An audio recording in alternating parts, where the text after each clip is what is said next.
राम म्हणता रामचे होईजे, पदी बैसोनी पदवी घेजे.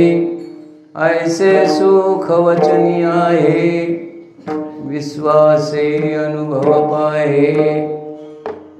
राम रसाचे चवी, राम रसाचे चवियान रस रुचते केवी. ऐसे सुख वचनी आहे, विश्वासे अनुभव पाहे. तुका म्हणे चाकोणी सांगे, तुका म्हणे चाकोणी सांगे, मज अनुभव आहे अंगे. ऐसे सुख वचनी आहे, विश्वासे अनुभव पाहे. जगद्गुरु तुकोबर या अभंगाच्या माध्यमातून राम नामाचं विशेष महत्त्व सांगतात. आणि महत्त्व केवळ सांगत नाही तर राम नामाची स्वतःला आलेली दिव्य अनुभूती पण सांगतात. तुका म्हणे चाकोणी मज अनुभव आहे. काय अनुभव आहे? राम म्हणता. आणि ही पदवी तुम्हाला सहज प्राप्त आहे. याच्याकरता विशेष साह्यास करायची काय गरज. तरी पण सहज सुलभ असून सुद्धा राम म्हणायला लोक तयार झालाच नाही. इथनं सुरू आहे. रामबे झालं नाही आणि रामायणही झालं नाही. हे हिंदूच म्हणतात हे आमचं दुःख नाही. जाऊ द्या, त्याच्यावर भाष्य करत नाही. राम म्हणता रामची होय जे, याच्या अगोदर राम समजून घ्यावा लागेल. भारतीय सनातन संस्कृतीमध्ये हे दोन असं ग्रंथ आहेत, रामायण आणि महाभारत. रामाचा आचार, कृष्णाचा विचार घ्यायचा. रामाचा काय घ्यायचा जीवनात? आचार. आणि कृष्णाचा विचार म्हणजे भगवद्गीता. सगळं विचार घेशील. जो कुरुक्षेत्रावर अर्जुनाला सांगितला तो विचार घ्यायचा. बाकीचं विचार घ्यायचा असेल तर मरशीला. कारण आम्हाला बाकीची घ्यायची जास्त सवय झाली. त्यानं 1000 बायका केल्या, तू गप्प बस. उगा रा, एक आहे ती सांभाळ. रामाचा काय घ्यावा? आचार. आणि एक सांगू का, जगात जर रामायण प्रत्येक देशानं स्वीकारलं तर जग शांततेत आपलं जीवन परिवर्तित करेल. युद्ध होणार नाहीत, भांडणं होणार नाहीत, घरोघरी शांती नांदेल. बरं, घरोघरी रामच होतील सगळे. इतका दिव्य ग्रंथ आहे. बरं, काय सांगितलं मी? रामायण जर सगळ्यांनी स्वीकारलं म्हणून घरात नाही वाचना करून आणून तरी ठेवा रे तुमच्या. कारण राम आचाराने श्रेष्ठ आहेत, मर्यादा पुरुषोत्तम आहेत. भगवंताचे खूप अवतार झाले. सकाळी झाले ना कीर्तन जन्मकाळाचं झालं. तरी पण आजचा दंडक म्हणून ऐका. ऐकलंय त्यांची उजळणी, नाही ऐकाय त्यांच्याकरता नव्हे. चला. आणि किती जरी ऐकलं तरी मन तृप्त होत नाही. सांगा बरं रे, राम नाही ती वस्तू स्वीकारत नाही. आम्हाला जिच्यात राम नाही ती वस्तू स्वीकारत नाही. इतकं राममय जीवन आहे आपलं. कपडे जुनी झाली, ह्याच्यात काय? ह्याच्यात काय? शरीर म्हातारं झालं, ह्याच्यात काय? बैल म्हातारा झाला, ह्याच्यात काय? राम नाही. इतकं राममय जीवन आहे आमचं. राममय जीवन असून सुद्धा रामाच्या आचार आम्ही आचरणात आणत नाही, हे दुःख आहे. नमुना म्हणून एक एक सांगतो. मग थोडीशी अभंगाकडे वळूया, कारण आजचा दंडकच आहे. रामच सांगावा बरं. रामाचे आचार किती श्रेष्ठ आहेत ऐकून घ्या बरं. एक एक एक एक नमुना. आता जन्मापासून मी सांगत बसत नाही. वास्तविक राम जन्माला येणार आहे का अजन्म आहे? अजन्म आहे ना तो. त्याला जन्मही नाही आणि येतही नाही आणि जातही नाही ना. आता काही काही आवेश अवतार घ्यावं लागतात, काही पूर्ण अवतार घ्यायला लागतात, काही अंश अवतार, काही अंश अवतार. आवेश अवतार कुणाकरता घेतला? प्रल्हादाकरता. हा केसरशी होडी आवेशानं प्रकट झाले. प्रल्हादाचं काम केलं, निघून गेला. आमच्या काय कामाला आला का? नाही. मग हे पूर्ण अवतार दोनच आहेत, राम आणि रामकृष्ण नामे ही दोन्ही साजरी हृदय मंदरी स्मराकारे. का स्मरा? त्याच्याकरता मी सांगितलं, राम रमयती यती रामा कृष्ण करशती आणि ऐक्यानंद तो हरी. राम व्हायचा असेल तर रामाचा आचार, कृष्णाचा विचार, तरच राम म्हणता राम होय जे. केवळ आणि केवळ रामनामाच्या उच्चारानं होता येणार नाही. रामाचा आदर्श घेऊन जर नाम उच्चारलं तर त्या रामापर्यंत जाता येतं. नाहीतर केवळ राम म्हणून आचार शुद्ध नसेल तर पतन झाल्याशिवाय राहणार नाही. आचार आणि विचाराचं मिलन झाल्याशिवाय राम होता येत. आचार आणि विचाराचं मिलन म्हणजेच राम आहे, लक्षात घ्या. आचारी किती आचार शुद्ध. नमुना म्हणून सांगते, जमते का बघा. एक एक एक एक चरित्रातली गोष्ट आणि ती शिकण्यासारखी आहे, बरं आपल्याला घेण्यासारखी आहे. कुटुंब व्यवस्था कशी असावी हे कुठून शिकावं? कुटुंब व्यवस्था कशी असावी कुठे शिकवलं जात आहे? रामायणात. आपली कुटुंब व्यवस्था, भावभावांचं प्रेम काय असावं, वडिलांचं मुलाचं प्रेम काय असावं, आईचं मुलाचं नातं काय असावं, बाबांनी 2 बायका केल्या तर सावत्राईबरोबर कसं वागावं.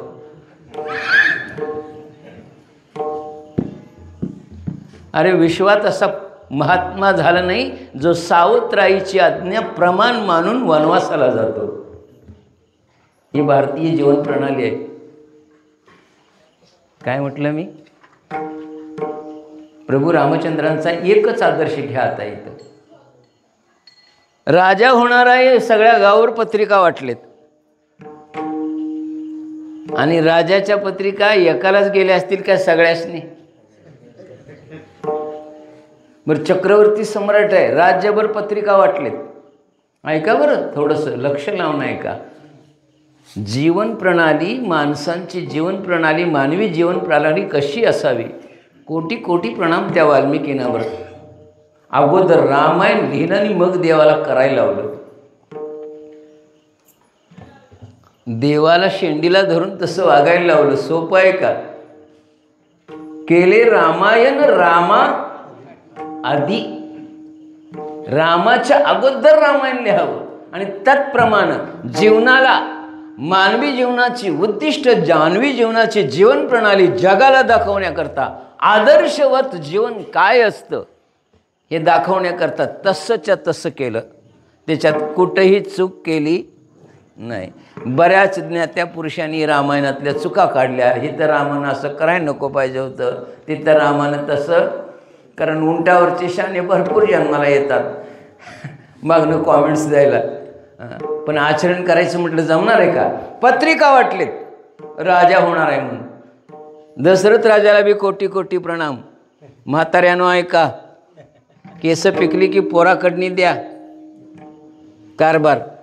उगाच लकवा मारून हात हालना तरी बी आपल्याकडे सत्ता ठेवू नका. बरोबर आहे ना? सगळं कोणाकडे पाहिजे म्हणते? माझ्याकडेच पाहिजे. पाक 80 क्रॉस केले तरी बी दिना. इथं एक केस पिकल्यावर पोराला राज्य देतोय तो बाप आहे.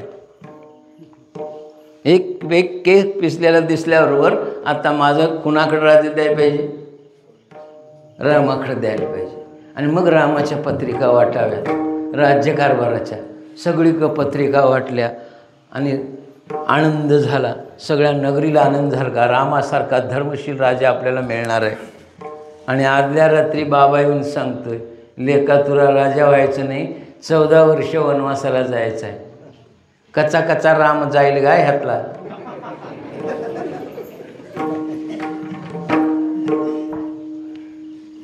हाय कोण? बाबाला आमच्यासारखा रामन बुक्का पाडला असता. केवढा मोठा अपमान आहे सांगा माझा करतोस म्हटला असता का नाही? तुला मला राजा कर म्हटलं तर का मी? नाही.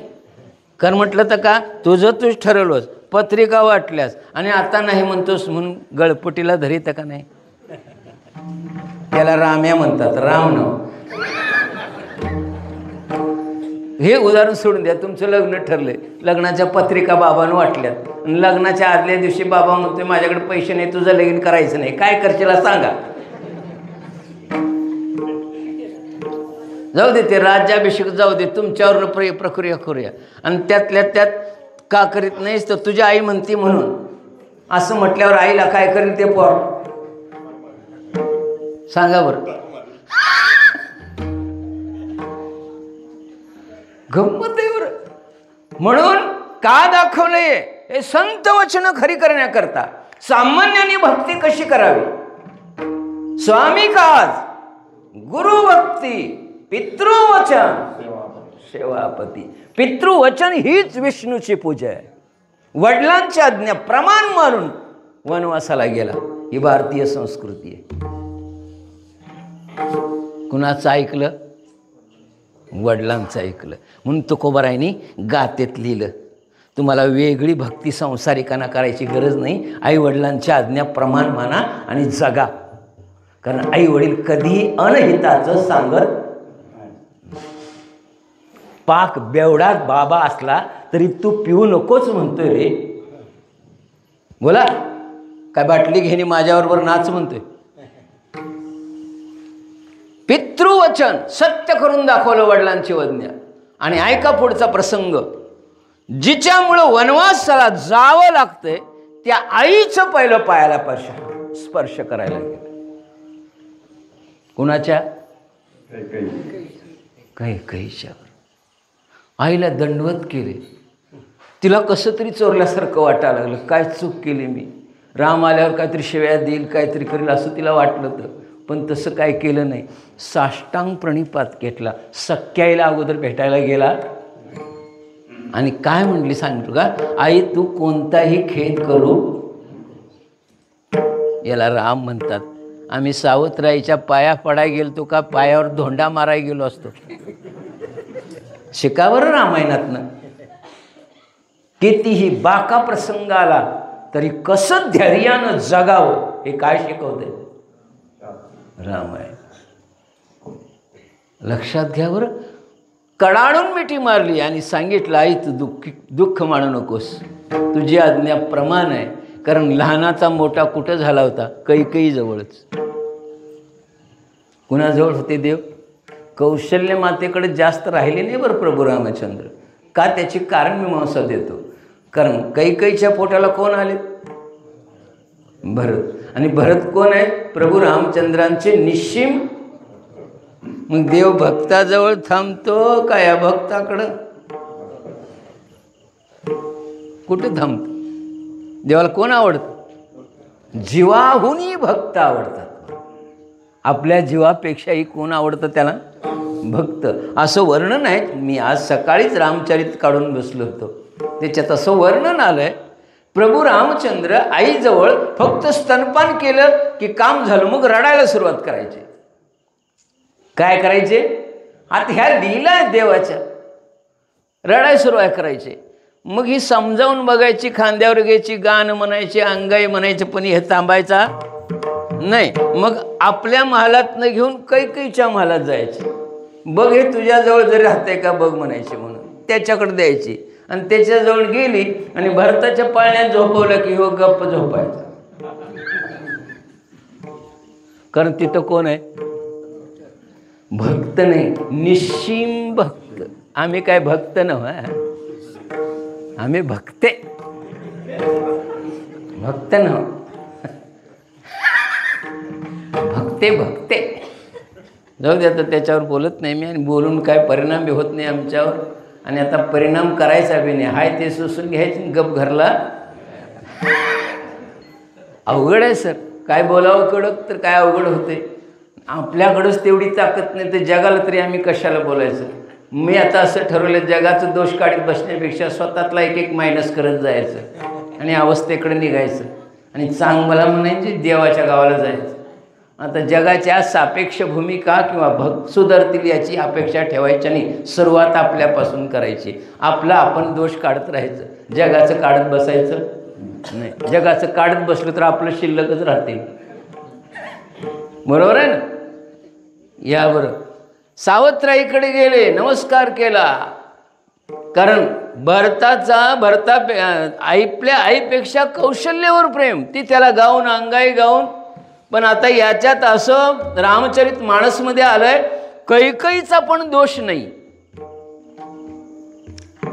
प्रभू रामचंद्रांना वनवासाला पाठवावं असं कैकईच्या स्वप्नात सुद्धा नव्हतं. ती भरतापेक्षाही कुणावर प्रेम करत होती?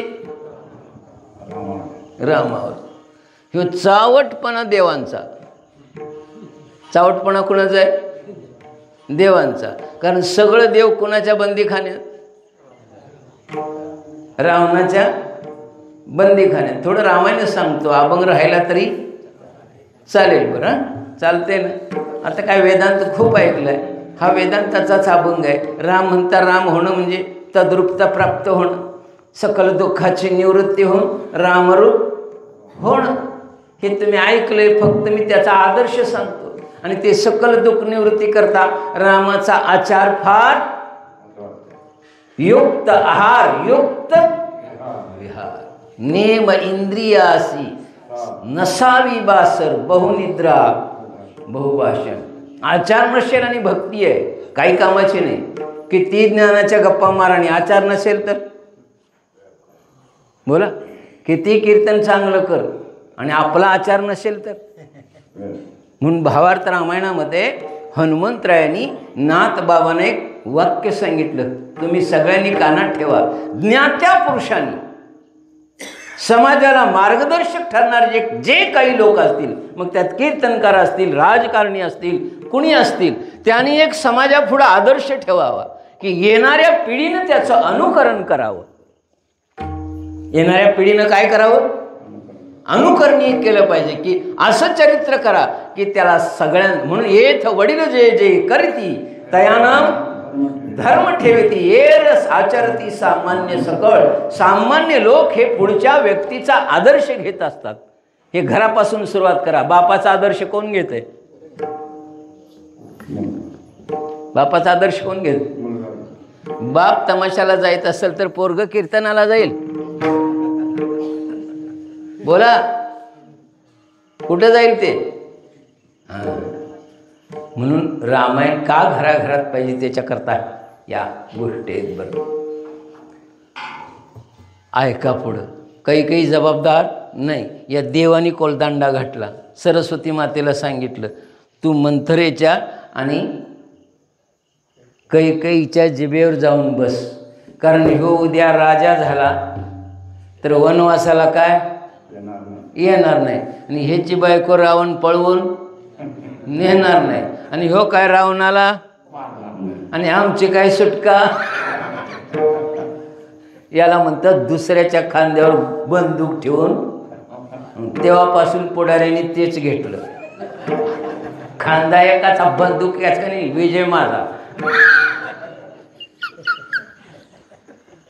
खांदा एकाचा बंदूक एकाची. आणि तुम्हाला म्हणत नाही बरं.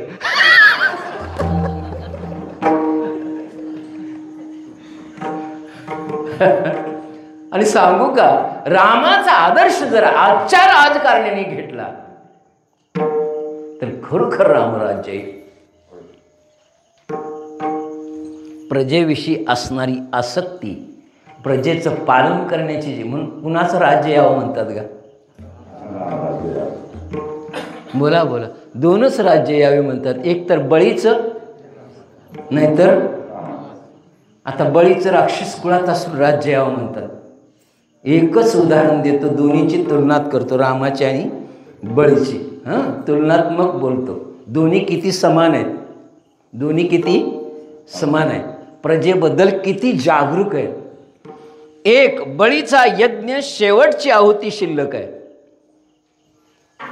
शेवटचा मंत्र म्हणून यज्ञात आहुती टाकली की बळी तिन्ही भुवनाचा राजा होणार. स्वर्ग, मृत्यू आणि या तिन्ही भुवनाचा काय होणार आहे? राजा. काय टाकल्यावर? एक यज्ञात असा शुक्राचार्यांनी यज्ञ केला होता की त्या यज्ञाची शेवटची आहुती, पूर्णाहुती जिला म्हणतात, ती पूर्णाहुती टाकली की यज्ञ पूर्ण झाला. आणि मग बळी त्रिभुवनाचा काय होणार आहे? राजा. हे कुणाला कळलं? देवाला, आणि तिथं वामन रूप धारण करून गेलं. आता बळीच्या दृष्टीनं बळीला माहीत आहे का हा देव आलाय? बोला, देव आलाय का याचक आलाय? असं देव कुणाला बी कळत नाही. दारातनं गेला तरी बी आणि घरात आला तरी बी. नाथ बाबांना 36 वर्ष कळायनी, तुम्हाला कळल किती वर्ष? 36 वर्ष. गंध उघडून ह्योच द्यायचा पूजेला, देवच कुणाला? नाथ बाबाला. आणि त्यो मूर्तीला लावायचा आणि हे असं टॉन करायचं आणि त्याला लावायचा नाही हो. आता मला लावीन म्हणायचे, कारण होता येडा गबाळा श्रीखंड्याच्या रूपात. त्याला वाटायचं तर गंध उघडीन आणि मला लावील, तो लावायचा मूर्तीला आणि हे असं बघितच बसायचं. लाव बाबा म्हणायचं आणि पुढं जायचं. ही जर नातांची अवस्था असेल, जो ज्ञानेश्वर माऊलींचा अवतार आहे, त्यांना जर देव कळत नाही घरातला आणि तुला कळतोय मला सगळं कोळून पिलंय, ज्ञानेश्वरीत पितोय तुझ्या, सगळा वेदांताचा चुर्रा केलाय, कर कर काय करायचं, चुर्रा कर नाही तर काय करणे, पिन मर. अहंकारात देव सापडत. कशाकरता सांगितलं? याचक येतो पुढे. आता तुम्ही जाल का सांगा? आता एक आहुती टाकायची आणि दारात टाकायची, हातातली हातात आहुती आहे आणि समोर याचक येतो, भगवती भिक्षां दे. तुम्ही त्याचा विचार कराल का तुमचा? बोला, राजा होण्याचा विचार कराल का भिकाऱ्याला वाढायला जाल? खरं सांगा, मनापासून सांगा. मी तरी राजा व्हायचा विचार करेन, कारण अजून रजोगुण गेलेला नाही. तमोगुण जाईल तर रजो कुठला जाईल, आणि मग सत्व यायचं आणि मग आम्ही देवाकडे जायचं. कधी झालं ते एका जन्मात? एका जन्मात हे सगळे गुण जातात का? रजतम सत्व नाही जात. बरं उदाहरण देऊन सांगतो. 60,000 वर्षाची विश्वामित्राची तपश्चर्या जर रजोगुणाला घालवायला कारणीभूत ठरत नसेल तर 3 वर्ष झाली माळ घालून सुटशील.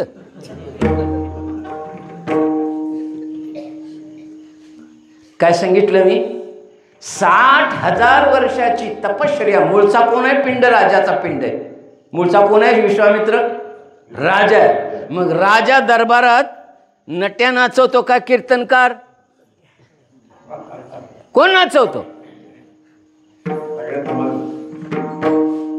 रंभादिकच नाचवणार ना. मग ती सवय गेली का? रंभा आल्यावर 60,000 वर्षाची तपश्चर्या राहिली का? कुणाला बघून तिच्या पाठी लागला? मग 60,000 वर्ष शुद्धाचरण करून शुद्ध आहार घेऊन सुद्धा पूर्वीचा जर रजोगुण जात नसेल तर आम्ही दशमीला हबप होऊन जाईल? नाही जात दादा. म्हणून परमार्थ नो हे लेकुराच्या गोष्टीवर सांगणं सोपं आहे, घालवणं अवघड आहे. अवघड आहे बरं, अवघड आहे. म्हणून इथं कशावरून विषय निघाला? राजा बळी श्रेष्ठ का? शुक्राचार्यांनी सांगितलं येऊन दे, कोण येतंय ते मागणं जाऊन वाढा दे, पूर्णाहुती देणी मग जा. काय म्हणले बळी?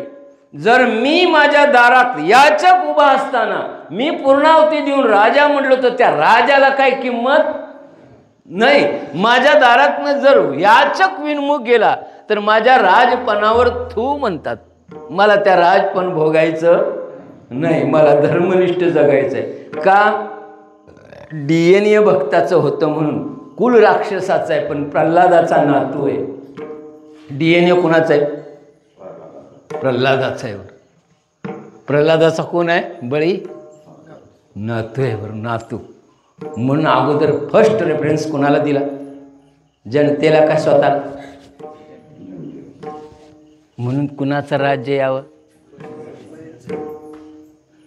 चक्रवर्ती, त्रिभुवनाच्या चक्रवर्तीपणावर जो लाथ मारून प्रजेचा विचार करतो, म्हणून इडा पिडा टळो आणि बळीचं राज्य.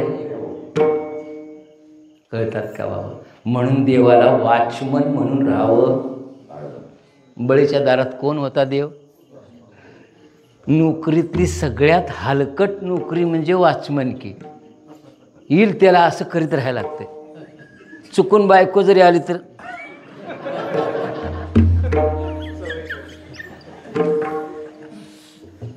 आणि ती पोरं मग इथं सांगतात, मुंबईला असतात बोर्डात, पण सिक्युरिटी बोर्डात सांगत नाहीत. कशात कामाला म्हणते? बोर्डात आहे म्हणते.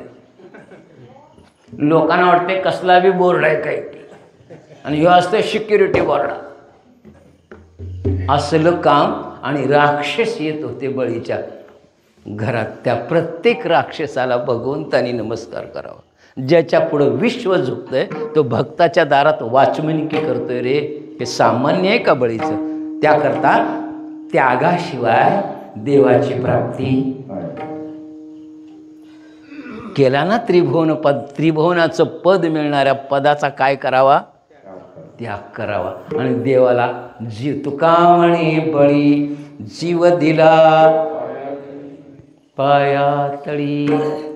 हे श्रेष्ठत्व आहे बरं. म्हणून बळीचं राज्य घ्या. आता तोच इथं उदाहरण.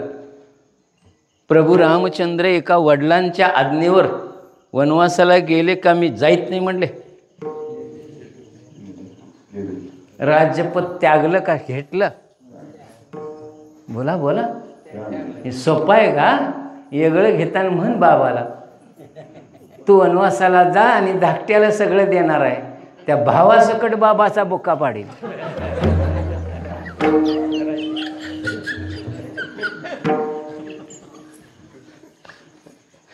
एका गुंटावर चढ दिलं तर त्याला का चढ म्हणतंय? मी काय तुझा नव?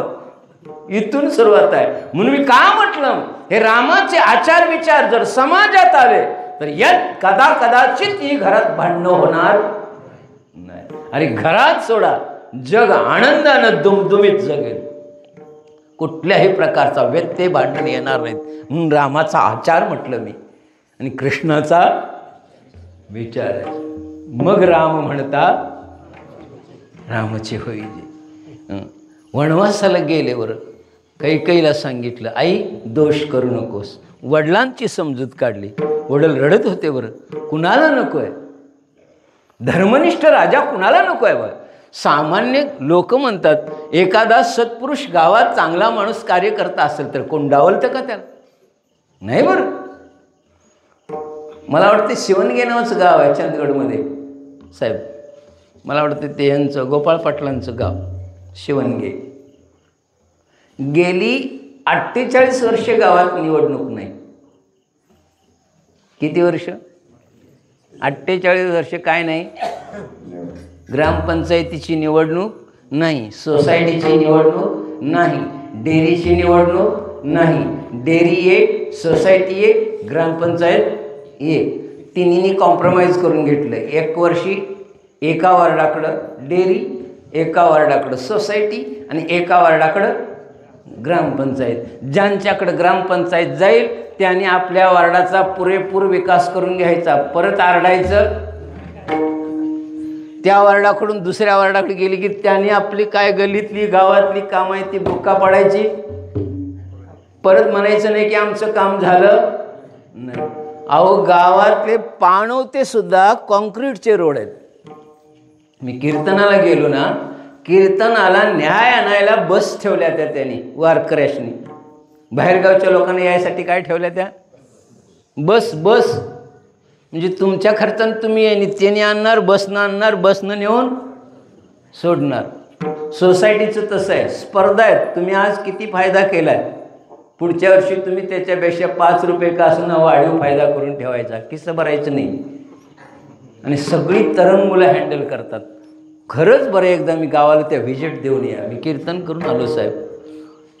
वर्षाला जातोय. फार ती आनंदानं वाट बघतात. महाराज या म्हणतात. बरं वाटतंय तुमचं जरा बोललो. समाधान वाटलं बरं. 47 वर्ष निवडणूक लावायची नाही. चेष्टा आहे का? आमच्यात 4 वार्डाचे 4 एकत्र यायला लागतात. बरोबर काय? खुरं आहे? जाऊ दे तर त्याच्यावर मी बोलत नाही. रामाचा विचार सांगितला आम्ही. आईची समजूत काढली. काय समजूत काढली? आई यात तुझा यत्किंचितही दोष. आणि वडिलांना पण सांगितलं तुम्ही मनाला लावून घ्यायचं नाही. या दोघांचाही दोष नाही. मग कुणाचा दोष आहे? असा प्रसंग आल्यावर स्वतःच्या कपाळाला दोष द्या. आता आल्यावरून महाराज मला म्हणले अदृष्टाचा परिणाम. धावपळ म्हणजे काय? अदृष्टाचा परिणाम. आपल्याच कपाळामुळं आम्हाला काय आलं? वनवास. आम्ही आलेली दुःख दुसऱ्यावर लादतो काय स्वतःवर घेतो? काय करताय? ह्याच्यामुळं माझं सगळं असंच आहे ना. चांगलं झालं माहीत नाही ह्याच्यामुळं, ह्याच्यामुळं माझं वाटोळं झालं. म्हटलं कायला? माय कैकईना दोषी नाही दोषितात. आईला दोषी ठरवलं नाही, बापाला दोषी ठरवलं नाही आणि सांगितलं हा सगळा माझा कर्माचा खेळ आहे. पराधीन. मला वाटते गदिमा सुंदर लिहितात बरं. खेळ चालला असे माझ्या पूर्वसंचिताचा आणि पराधीन आहे जगती पुत्र मानवाचा. दोष ना कुणाचा? अशा कठीण परिस्थितीत कुणाला दोष द्यावा? आपल्या कपाळाला. बरं, जगाकडे बोट ठेवायचं हे रामायण शिकवतं. अनेक प्रसंग सांगतो. घड्याळ आणायनी आज फ्रेश व्हायला ठेवलं टेबलावरती, तसंच राहिलं गडबडीत. दवाखान्यातनं आलो आणि ते गडबडीत तिथंच ठेवलं. फ्रेश झालो आणि इकडं आलं, त्यामुळे तिथंच राहिले ते बी बरं आहे. असू देवत जास्त आणत नाही. रामाचा आचार. दुसरा नमुना घ्या. आईला नंतर भेटायला गेला. आता बंधुप्रेम काय असावं ऐका. ही वार्ता लक्ष्मणाला कळली. दादाला वनवास ठरला. कुणाला कळाली? लक्ष्मणाला. लक्ष्मण कुणाचा अवतार आहे? लई थंड असतंय ना ते.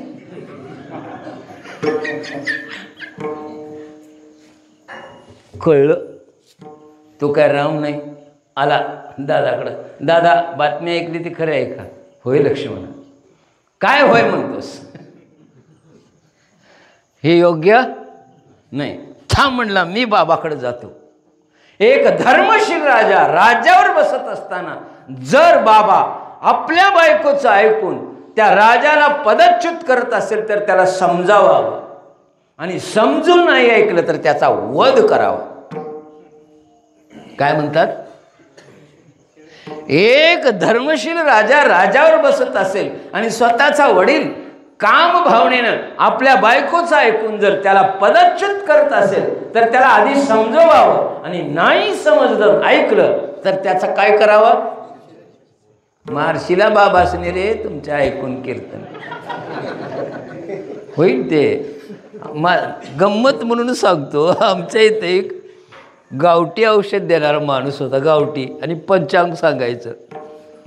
आणि त्याच्याकडे एक भोळं बावडं गेलो आणि त्याचं नाव बी रामच होतं. राम्याच होतं ते. राम्या म्हणला तुझ्या पंचांगात दम्याला काय औषध आहे काय सांग रे म्हणाला. ते दम्याला काय तुझ्या पंचांगात आहे काय? आता ते विनोदान म्हणाला. काय की म्हणला शेंडाचा रस एक कपभर काढणी पी म्हणाला. ते दमात जातोय.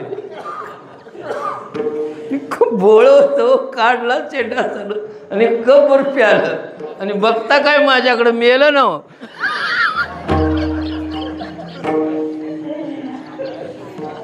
खरंच मेलं.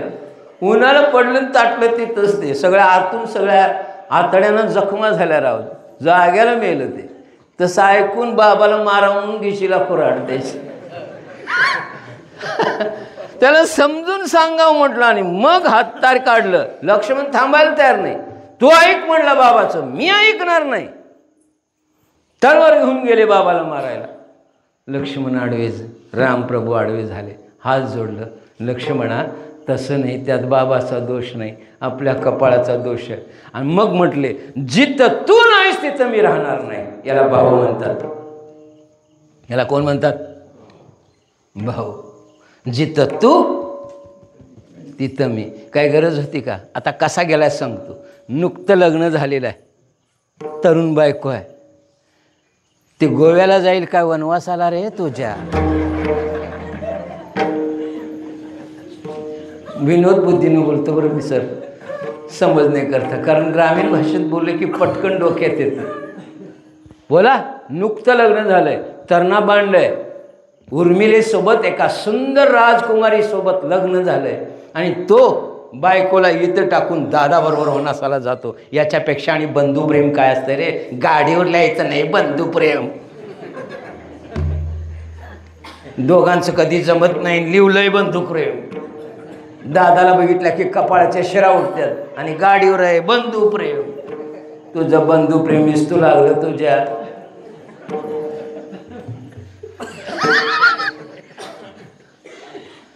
ऐका बरे, काय सामान्य गोष्ट आहे काही? एक दोष द्यायचा आहे का? नवीन लग्न झालेला तरणा मुलगा दादा सोबत वनवास स्वीकारतो. हे रामायण आहे, ही भारतीय संस्कृती आहे. म्हणून एकत्र कुटुंब पूर्वी होती बरं. आता हम दो याला कारण कॉन्व्हेंट स्कूल. आमच्या सगळ्या ज्या आश्रमशाळा होत्या त्या मोडल्या गेल्या आणि आता आम्ही काय शिकालो? Convent school. आणि ह्या ख्रिश्चनांनी आमच्यावर धर्मावर केलेलं हे अतिक्रमण आहे बरं. एकत्र आम्हाला राहू देत, आमच्या संस्कृती जपू देत नाही. आमच्यात कलह निर्माणाला कोण कारणीभूत आहे? हे सगळी ख्रिश्चन मशिनरी आहे. आणि आम्हाला बी वाटतंय पोरग इंग्लिश शाळेत जायला पाहिजे. घालनी बस बोंबलत. काय धर्माच्या विरुद्ध सगळं शिकवलं जातं. कॉन्व्हेंट स्कूलमध्ये हिंदू धर्माप्रमाणे ड्रेससुद्धा घातले जात नाही. असं तुम्हाला कुणी सांगितलं की इंग्लिश शाळेमध्ये गेलं की पोरगं हुशार होतंय? आम्ही म्युन्सिपल शाळेत शिकून बी डॉक्टर झालो की गा? ओरिजिनल जो हिरा असतो ना, हिरा चिखलात टाकला तरी चमकतोय. आणि दगड असेल ते कुठं बी नेऊन ठेव, शोकेसमध्ये ठेव, तो दगडच. मला आश्चर्य वाटतं एका गुरुजींचं. कोण गुरुजी असलं तर माफ करा, आता गुरुजींच्यात जीवन आलोय. ते पहिला नंबरवाला आलं की म्हणते माझा विद्यार्थी.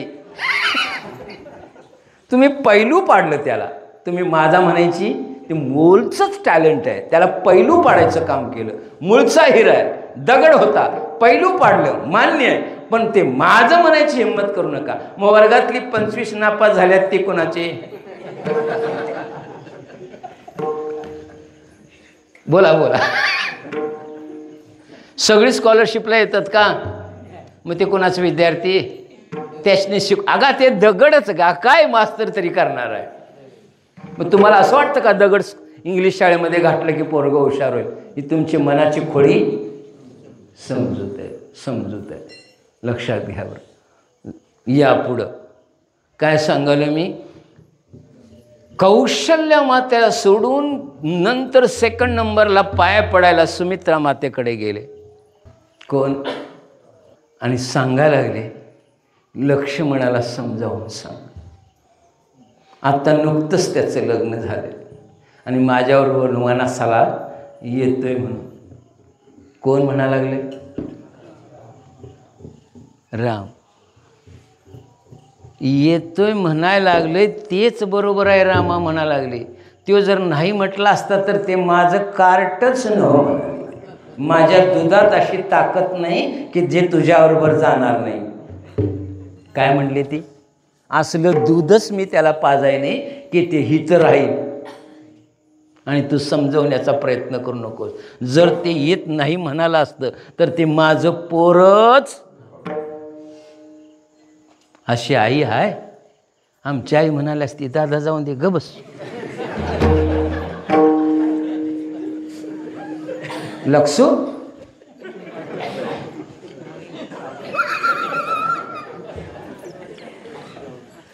लक्ष्मी म्हणाल तर आई बघ बरोबर गेम केलीच बघ. काय खोट आहे काय? असा आदर्शवत राहत बरं. धन्य झाले बरे. धाय मोकलून आईला पडून गळ्याला पडून आणि शेवटच्या क्षणी आपल्या आईला भेटायला गेले. आता तिची काय अवस्था असेल सांगा रे बाबा. त्यावेळी कौशल्य मातेनं अशी प्रार्थना केली आहे. फार रामचरितमध्ये मी सकाळी वाचताना माझ्या डोळ्यातून पाणी आलं. काय म्हणते आई बघा. लेका बापाची आज्ञा मोडू. तुझ्या बापाचा फार मोठा मान आहे. कोणीही तुझ्या बापाची आज्ञा मोडण्याची हिंमत करत, आणि जर घरातनं विरोध केला तर समाजात बाबाला काय करावं लागेल? बोला. ऐका रे, तो बाप जाऊन दे, आपल्या बाबाची मान आपल्या हातात आहे रे. आताची सगळी कार्टी बापाला नालायक समजतात. बाबाला काय कळत? जोड्याने हणली पाहिजे तिकडे. परवा एक व्हिडिओ व्हायरल झाला, मी पाहिलं बरं. एका पोराचा बाप पेन विकत होता, पेन विकून इंजिनियर केला आणि 70,000 रुपये पगार झाला. आणि ते बाबाला म्हणतंय, तू माझ्यासाठी. मग आई म्हणाली त्याला, बाबान केले ते तू कर.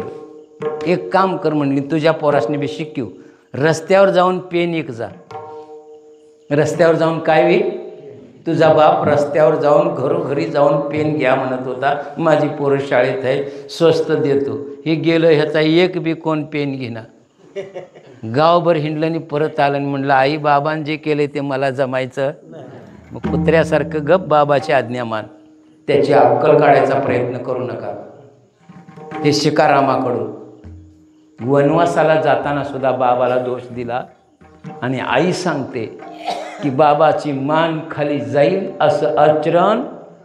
आणि मग सगळ्या पंचमहाभूतांची करुणा भक्ते माझा राम राजवाड्यात वाढलेला आहे, उन्हाच्या छायेत कधी गेला नाही. हे सूर्यदेवा, माझ्या लेकाला ऊन लागल असं काय करू? वाऱ्याची प्रार्थना करते. नाजूक काय आहे माझ्या बाळाची, त्याला वाऱ्यापासून त्रास होऊ नये म्हणून करुणा भागते. वाऱ्याची करुणा भागते, सगळ्या पावसाची करुणा भागते. पावसा, जिथं ज्या रस्त्यानं माझा राम जाईल त्या रस्त्यानं तू लागू नको, त्याला भिजवू नको, तो कोमल आहे. ही आई आहे दादानो. पण वचनापासून वंचित करत नाही. हे रामायण आहे.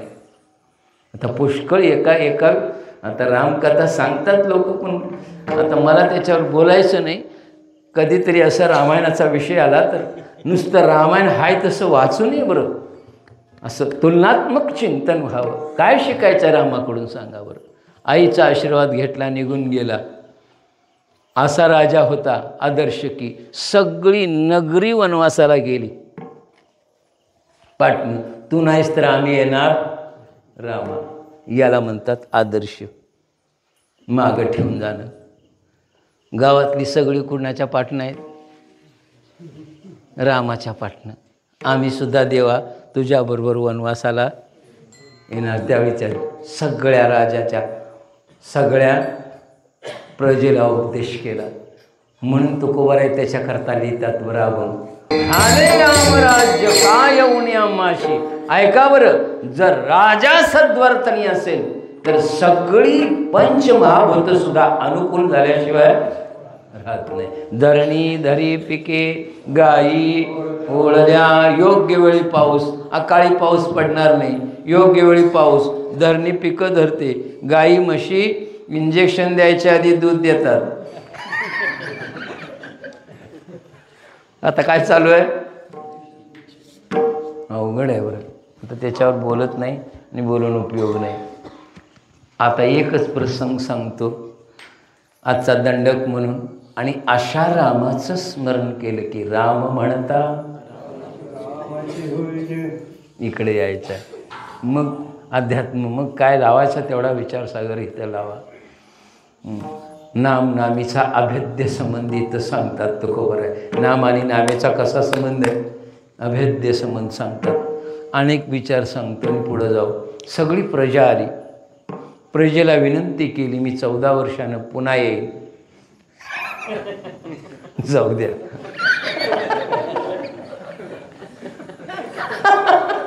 रेंजमध्ये या, रेंजमध्ये या. जाऊ द्या. सगळ्यांची विनंती काढली. आणि आता प्रसंग बाकाय. शरयूच्या पलीकडे जाण्याकरता केवट आहे तिथं. त्या केवटाचा, भक्ताचा आणि देवाचा संबंध सांगतो. आणि जय विठ्ठल घेऊया. कसा कोणाच्याही घरला देव येत नाही, किती त्याग असावा लागतो याच्याकरता ऐकावर केवटाचा प्रसंग. नदीच्या काठावर गेल्यानंतर केवटाला सांगितलं, बाबा आम्हाला पलीकडे नेऊन सर. केवटानं बहाणा केला, देवा तू विश्वामित्राबरोबर गेलता असतावा तुझा पाय दगडाला लागला आणि त्याची काय झाली.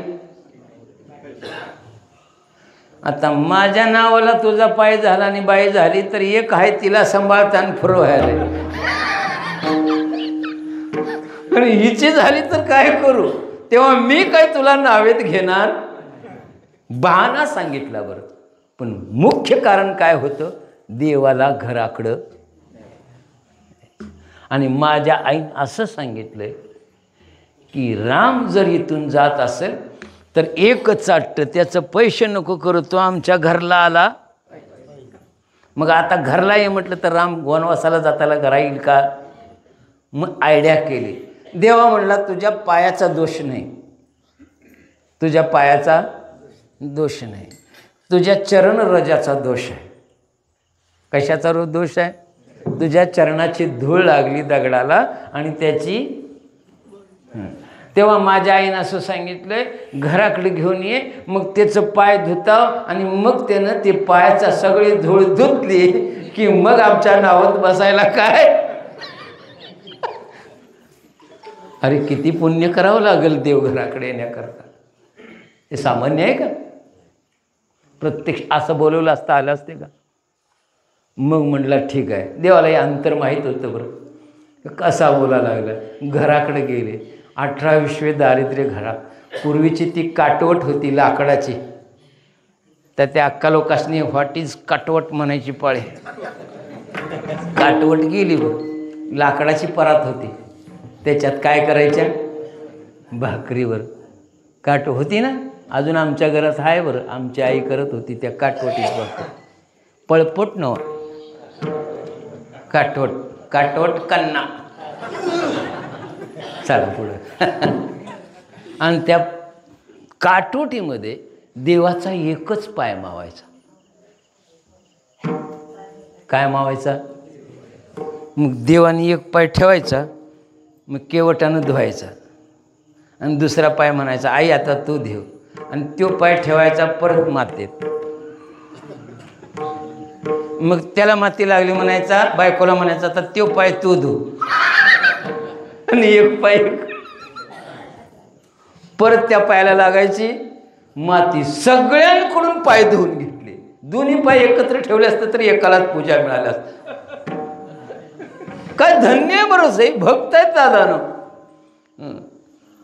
ऐका बरं, पाय धुतले, मात्र सगळी धुवून झाली. मग आता पाय काय कुठे ठेवू म्हणलं. अरे पाय हे काय दिवसभर हेच करतोस काय. मग एक पाय वर कर देवा म्हणला. एक पाय काय कर, एक पाय वर करून एका पायावर देव उभारला. किती उशीर उभा राहणार. फुलं, अक्षदा, गंध. त्याला काय घ्यायचं होतं, देवाचा आशीर्वाद. बरं आपल्या मस्तकावर देवाचा हात पाय पडावा. असं झालं आणि देवाला तोल सावरणा म्हणून कुणाच्या मस्तकाचा आधार घेतला, केवटाच्या. कुठं हात पडला. आणि ज्याच्या मस्तकावर देवाचा हात पडल्यावर तो राम झाला असेल काय नसेल रे. बोला की आता. धन्य झालो देवा म्हटलं, आता माझ्या नावात चल. आणि मग जाताना आईनं सांगितलं ते ऐका. देवाला तू पलीकडे घालवतोस, या सगळ्यापासून त्यांना वंचित करतोस. 14 वर्षापर्यंत जोपर्यंत देव येत नाही तोपर्यंत तू नदीच्या ऐल तीराला यायचं, व्यवसाय बंद करायचा आणि देवाची वाट बघत पैल तीरालाच थांबायचं नाही. इकडच्या तीराला यायचं. आमची पोटं पिकू देत नाही, मिळून देत, पाला खाऊन जगता. पण देवाला तूच घालवलास, तूच घेऊन यायचं. हाय ताकद. अभंग पाठ केला तो का म्हणे सोपे.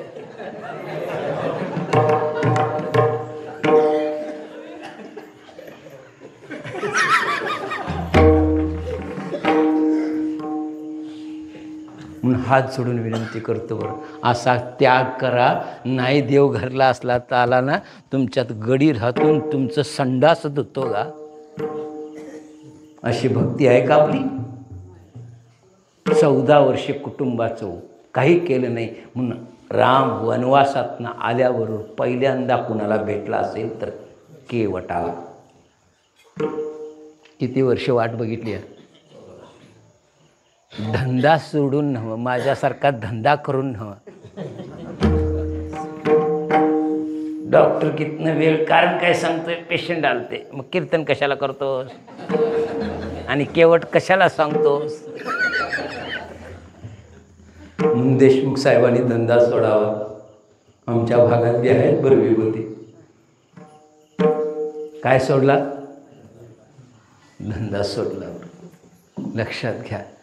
आणि असे राम आदर्शवत जीवन आहे. त्यांच्या प्रत्येक कृतीतून, प्रत्येक कृतीतून एक एक पैलू निघतो बरं रामचरित्रातनं. आणि तो जर आपण आचरण केलं तर नुसतं राम म्हणायची सुद्धा मग गरज नाही. तुम्ही रामरूप झाल्याशिवाय राहणार नाही बरं. म्हणून झाले रामराज्य काय गुणी आमाशी तुकोबाराय साक्षीनं सांगतात. आणि त्याच गोष्टीचा अनुभव घेऊन अभंगलितात. राम म्हणता रामचे,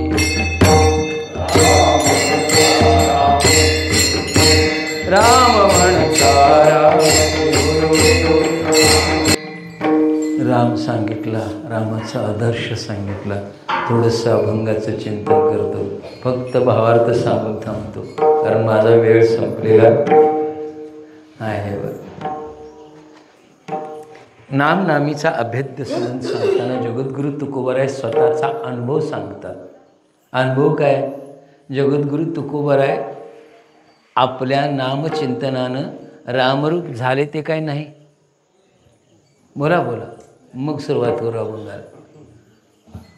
देव पावया, काय साधन केलं? दिनरजनी सदा नाम घोष, तेने सदा ब्राह्मे बोध काया बोधते कीर्तनी. हे अध्यात्मशास्त्रातल्या अंतरंग साधनातलं साधन आहे बरं. बहिरंग साधनातलं हे साधन नाही, ज्याला आपण निधी ध्यासन म्हणतो ना. निधी ध्यासनानंच रामरूप काय होते.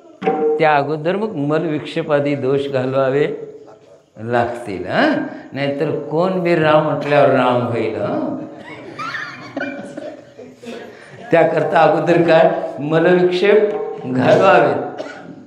समाधी षटकात काय काय घालवता येईल तेवढं घालवावं. आणि मग अंतरंग साधनाकडं वळावं. अंतरंग साधनातलं निधी ध्यासन. निधी ध्यासन म्हणजे काय? सतत चिंतन. भगवद्गीतेतला प्रसिद्ध श्लोक आहे, सततम चिंतयंतो माम यततंश दृढव्रता. त्यात जो माझं सतत चिंतन करतो मग त्याला काय होते? चिंतने चिंतने तद्रुपता. मग तद्रूप झाल्याशिवाय राहत नाही. हे रामच नाही, व्यवहारातलं कामसुद्धा तुम्ही एखादं डोक्यात घेतलं तरी त्या रूपासारखं तुम्हाला रूप प्राप्त झाल्याशिवाय नाही. त्याला ज्ञानोबाराय दृष्टांत देतात बरं. जागता जवाशी जे, जेने ध्याने भावना भाविजे, डोळा लागत खेळो देखिजे तेची स्वप्नी. एखादी तीव्र इच्छा करून आम्ही जर झोपलो तर ते स्वप्नात आल्याशिवाय राहत नाही. म्हणजे आम्ही तद्रूप झाल्याशिवाय राहत नाही बरं. आणि जर आपण जागृतीत सतत रामाचं स्मरण केलं तर का रामरूप होणार नाही? होणार ना बाबा. म्हणून पण त्याकरता कसं पाहिजे? ज्ञानोबारायांना विचारा. जागृती स्वप्नी स्वसुप्ती. जागृतीत देवच, स्वप्नात देवच. आणि बेशुद्ध व्हायचं इंजेक्शन. सुप्ती म्हणजे बेशुद्ध. म्हणजे ऑपरेशन करताना आम्ही तुम्हाला करतोय तसं. सुसुप्ती अवस्थेत सुद्धा देव पाहिजे, मग रामरूप व्हायला वेळ लागत नाही. ह्या सप्त्याला त्या सप्त्यात राम म्हणून राम होत नाही. नाहीतर अर्धे कीर्तन ऐकून जाशील राम म्हणता राम होईजे. आता मी राम म्हणालो, मी बायकोला म्हणाला मी राम झालोय, तू सीता हो. ती सोंगातली सीता होईल मग, आणि मग तू सोंगातला राम. थोडं विनोद बुद्धी नसते बरं, समजण्याकरता बरं. कसं असते त्यात तुम्ही सगळी शास्त्र ऐकणारी मंडळी आहेत, मी काय शास्त्र सांगणार नाही. एक सांगू का, संतांनी एवढं सोपं करून ठेवलं. संतांनी अवघडाचं काय केलं, सोपं केलं. आता ते बुवा सोप्याचं अवघड करायला, सोप्याचं काय करायला, अवघड करायला लागले. सरळ सोपा मंत्र सांगितलं, रामकृष्ण हरी म्हणा, बाकीची साधनं करायची काय गरज नाही. आणि करा तुम्ही सतत रामाचं चिंतन. आणि हे तुकोबारायचं वचन आहे, अंगात आलेल्या देवाचं नव्ह. जन्म नाही रे अनेक, तुका म्हणे म्हणजेच रामरूप होणं, सकल दुःख निवृत्ती आणि परमानंदाची तत्वमशी पदार्थाकडे जाणं, किंवा तद्रूप होणं, अहम ब्रह्मास्मी याची संपूर्ण अनुभूती येणं. सांगणं वेगळं, अनुभूती वेगळं. तत्वमशी पदार्थ सांगता येईल, वेगवेगळ्या अँगलनं शास्त्राची वचनं सांगून अवघड करता येईल. पण संतांनी सहज स्थितीला गेले काय, असं अवघड होऊन गेले. आता आमच्यात एक अक्का कोण आली आहे बरं, आई कोणतरी आली आहे, ती कुंडलिनी म्हणे एका तासात जागृत करते. मग ज्ञानोबारायचं डोकं फिरलं तर आल्यावर उत्तरात, आणि त्याचा प्रचार करायला लोक. आम्ही हसून हसून मग अशी दबलाव. यस्य सवाय म्हण सहज समाधी योग, एका तासात कुंडलिनी जागी होती होय का. आणि ती कोण आई आल्या म्हणे जागी करायला. अवघड आहे बरं. खोळ्याचा बाजार सगळे प्रचार करायला, आणि त्याचा प्रचार ते आपण माईक लावून सुरू आहे उत्तरवर. उद्या चला म्हटलं मी बी येतो, जागी कर बाई, म्हणजे मला बी बरं होईल. एवढं सोपं योग साधन, अवघड आहे बरं. काय कोण कशाला भळतील सांगता येत नाही. संतांनी या सगळ्या वाटा खंडित केल्या. मोडून या वाटा सूक्ष्म दूरस, सतत भगवंताचं चिंतन करा. चिंतने चिंतने तुका म्हणे आळी, जीवे नुरेची निराळी. सतत जर देवाचं चिंतन केलं, स्वप्नात देव, जागृतीत देव, सुसुप्तीत देव, का रामरूप होणार नाही. किती सोपं साधन सांगितलं. सोपेवर माम्मा सांगितले संती, टाळ दिंडी हाती घेऊन नाचा. आणि मग त्या देहात जी तुम्हाला अवस्था प्राप्त होईल ती सहज आहे बरं, त्याला विशेष प्रयत्न करायची गरज नाही. आणि मग एकदा लाचावले मग ते जीवे न सोडी ऐसे झाले. आणि अशी अवस्था आपली झालेली मी वचन देऊन सांगतो म्हणतात. काय देऊन सांगतो, ऐसे सुख वचनी. हे कोणाचं वचन आहे, तुकोबारायांचं आहे, म्हणून त्याला वेटेज आहे. आणि तुम्हाला माझ्या वचनाचा विश्वास नसेल तर स्वतः अनुभव घ्या. होताय का नाही बघा, आणि झालेत का नाही त्याचे पुरावे पुष्कळ देता येते. पुराणाचे पुष्कळ, ज्यांनी भगवंताचं अखंड चिंतन केले ते तद्रूप झालेले लाखो पुरावे तुम्हाला पुराण देतील. लाखो पुराणे, ऐशी गर्जती पुराणे, गर्जना करून सांगतात बाबा. आणि म्हणून सोपं साधन आहे. कारण काय माहीत आहे सांगू का, कलियुगातल्या लोकांना नामस्मरण साधन सोडून कोणतंही साधन पचनी पडणारं. खरं आहे काय खोटं आहे तेवढं सांगा. हे संतांची वचन आहेत. नामस्मरण सोडून अन्य साधनाकडे जाऊ नका, त्रासाशिवाय दुसरं काहीही होणार नाही. मात्र नामस्मरण एक असं साधन आहे जे फलद्रूप होणारं, फलदायी होणारं, कलियुगातलं सर्वश्रेष्ठ, सगळ्यांना करता येण्यासारखं. काही अडचण आहे सांगा राम म्हणायला. इंजेक्शन करताना रामकृष्ण हरी म्हटलं तर चालतंय का नाही? हां, चालतंय ना. हरी बोला ना तरी कवा कवा बोला, हरी बोला भांडता, हरी बोला कांडता, सर्व कार्य करता हरी बोला जनी. हरी बोला विजनी आणि एका जनार्दनी. मग काय अवघड आहे ते सोडतंय, हे काय होतंय? बरोबर आहे ना? विश्वास आहे का आमचा? विश्वास हे अनुभव पाय. अंडरलाईन करा तिथं. काय टाकले तुकोबारायांनी वचन? विश्वास असेल तर अनुभव आहे, विश्वास नसेल तर अनुभव येणार नाही. अरे विश्वास नसेल तर संसार चालत नाही. नवरा बायकोत विश्वास असावा का नसावा? हा, असावा. विश्वास नसेल तर संसार चालल? मग परमार्थात विश्वासच पाहिजे काय नको? आणि ते कोणाच्या वचनावर? जे कधीही असत्य बोलले नाहीत त्या संतांच्या विश्वासावर विश्वास ठेवा. संतांच्या वचनावर. संतांनी कधी असत्य बोललेत का? पुष्कळ याच्यावर चिंतन करता येईल. कोणतीही गोष्ट गात्यातलं एक अक्षर असत्य नाही. पण आम्हाला खरं वाटत नाही. बुवासनी काय कामं नाही,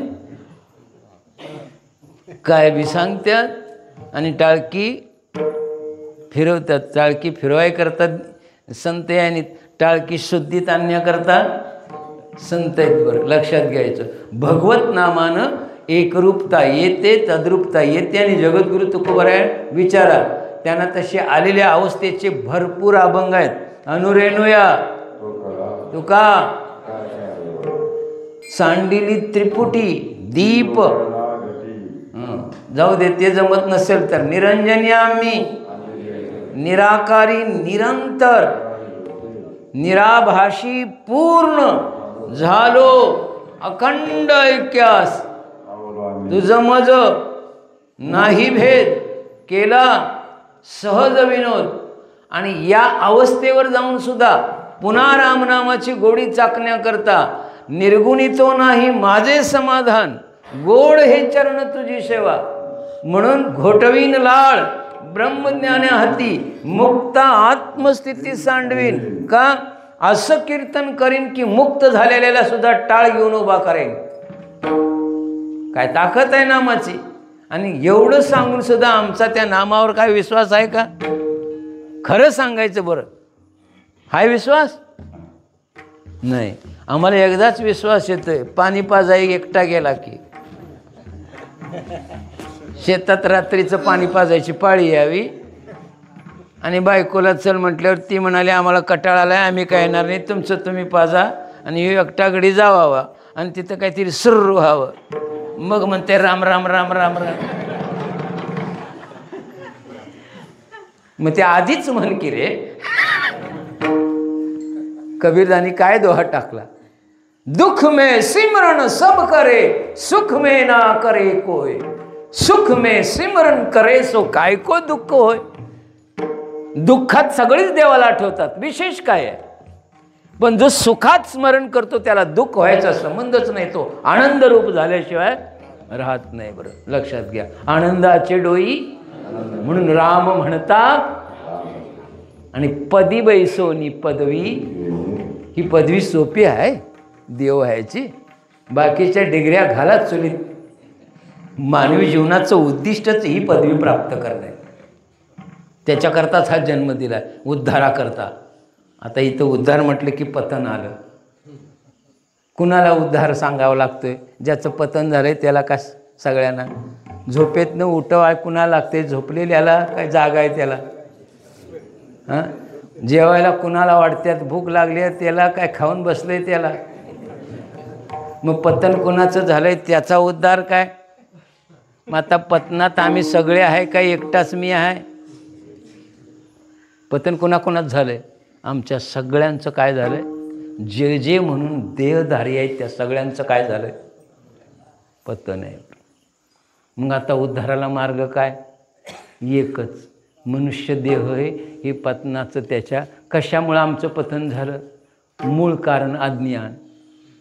अज्ञान आलं की आचार बदलतो. आचार बदलला की विचार, आणि विचार बदलला की कर्म, आणि कर्म बदललं की भोग.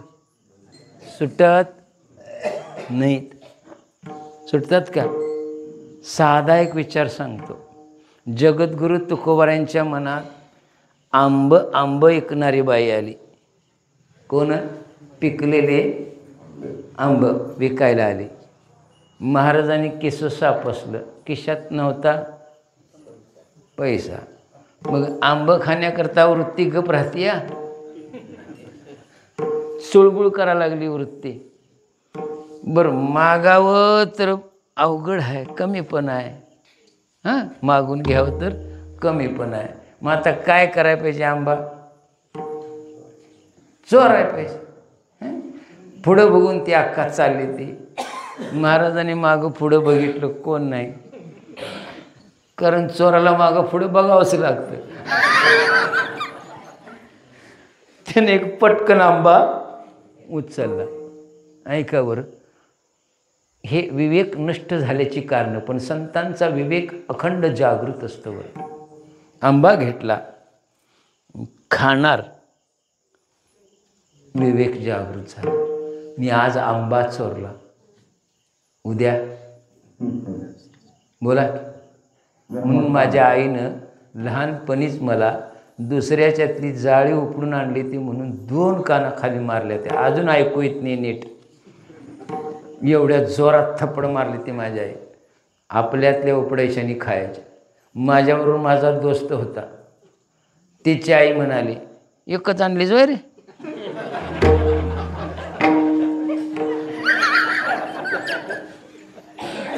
आता ती चोरटा आहे. आता ते काय चोरटा आहे, घरातलं चोरून निघतंय.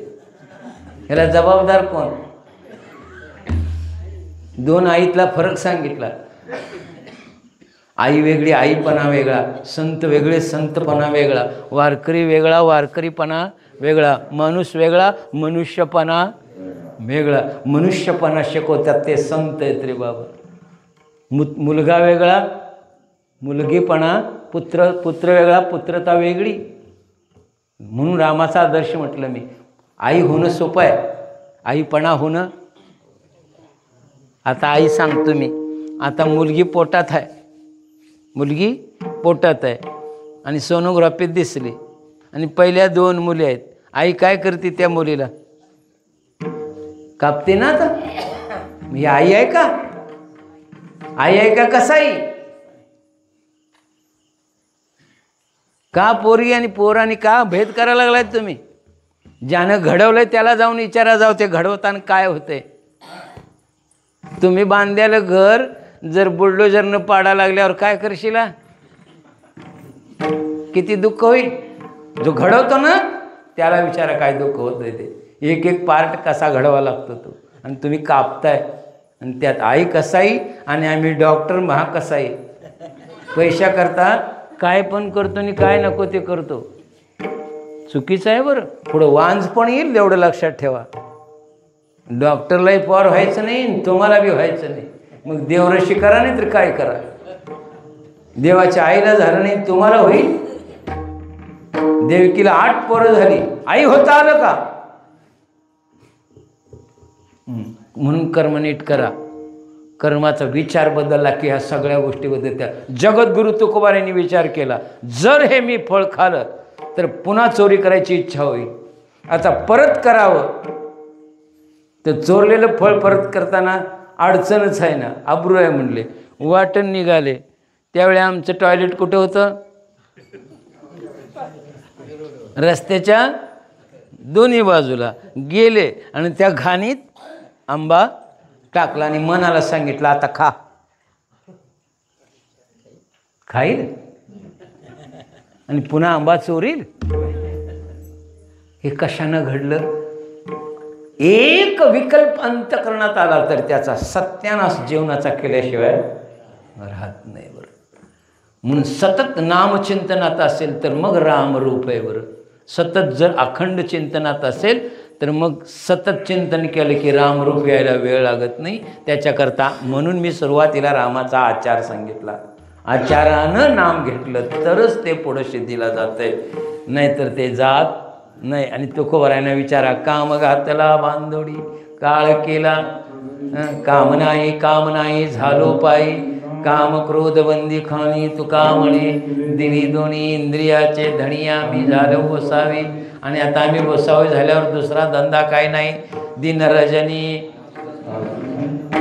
आणि मग रामरूप झाली काय, ब्राह्मीभूत काया. अनुभव सांगतानाच तो का म्हणे, चाकोणी सांगे मज. अरे जगाने जीवाला ब्रह्मरूप करावं आणि तुकोबरायांनी नश्वर कायेला ब्राह्मीभूत करावं. हे जगद्गुरु तुकोबरायांचा अनुभव आहे. पुष्कळ अभंगावर चिंतन करता येईल दादानो. म्हणून आचार आणि विचार आणि शुद्ध असेल तर राम म्हणता राम होईजे, लक्षात ठेवायचं. म्हणून मी रामाचे काही पहिले आदर्श सांगितले, किती मोलाचे आहेत जीवनात सांगा. अजून एक लक्ष्मणाचा एक आदर्श अजून सांगायला विसरलो. नव्या नवरीनं ऐका, नव्या नवरीनं. आता जात नाही, वेळ नाही बरं. लक्ष्मणाची वनाला जात असताना, वनवासाला जाताना बायको किती होती, नवीन लग्न झालेली. ती नवऱ्याला 14 वर्षे बाहेर पाठवेल. थोडा सूक्ष्म विचार करा, पाठवतील का आताच्या मुली? जाऊन दे दादा आणि तिची वहिनी, तुला काय करायचं, गप्प बस म्हणली असते ती. पण ऐका बरं, लक्ष्मणाची जी पत्नी उर्मिला काय म्हणली माहिती आहे का, माझी चिंता करायची नाही. कुणाची चिंता करायची? नुसतं वनाला जायचं नाही, दादांची संपूर्ण काळजी घ्यायची, मागं लक्ष ठेवायचं नाही. मग प्रत्येक नातं कसं असावं हे रामायण शिकवतं बरं. आता मला बोलायला वेळ लावत नाही. रामाच्या नामस्मरणानं अशा आदर्श जाऊ दे, तुम्ही देव बाजूला ठेवा, देव आपण नंतर म्हणू त्याला. एक व्यक्ती म्हणून रामाकडं पहा, एक व्यक्ती म्हणून. जाऊ दे, तुम्ही मानू नका देव, त्यानं देव हाय केला असेल. एक व्यक्ती म्हणून बघा आणि मग त्याचा आदर्श डोळ्यासमोर ठेवून जगा. निश्चितपणे आपण रामरूप झाल्याशिवाय राहणार नाही. झालेली सेवा इथंच थांबवतो. बोलण्याच्या ओघात जरा गावंढळ भाषेत काही चुकीचं बोललो असेल तर क्षमा करा.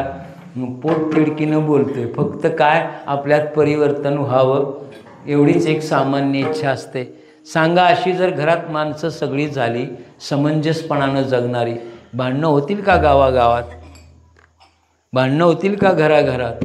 भांडणं होतील का देशादेशात? होणार नाहीत दादा. पृथ्वीवर राम राज्य आल्याशिवाय राहणार नाही. आणि अशा रामाचा जन्मोत्सव आपण आज केलेला आहे. त्यानिमित्तानं ही सेवा माझ्याकडे आली. सर्वांच्या वतीनं सेवेचं काय जे फळ असेल ते परमात्म्याच्या चरणी समर्पित करून इथं थांबतो. ज्ञानेश्वर माऊली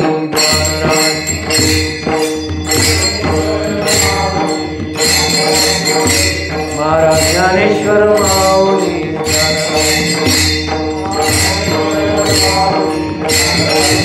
जय ज्ञानेश्वर, ज्ञानेश्वर, ज्ञानेश्वर माऊली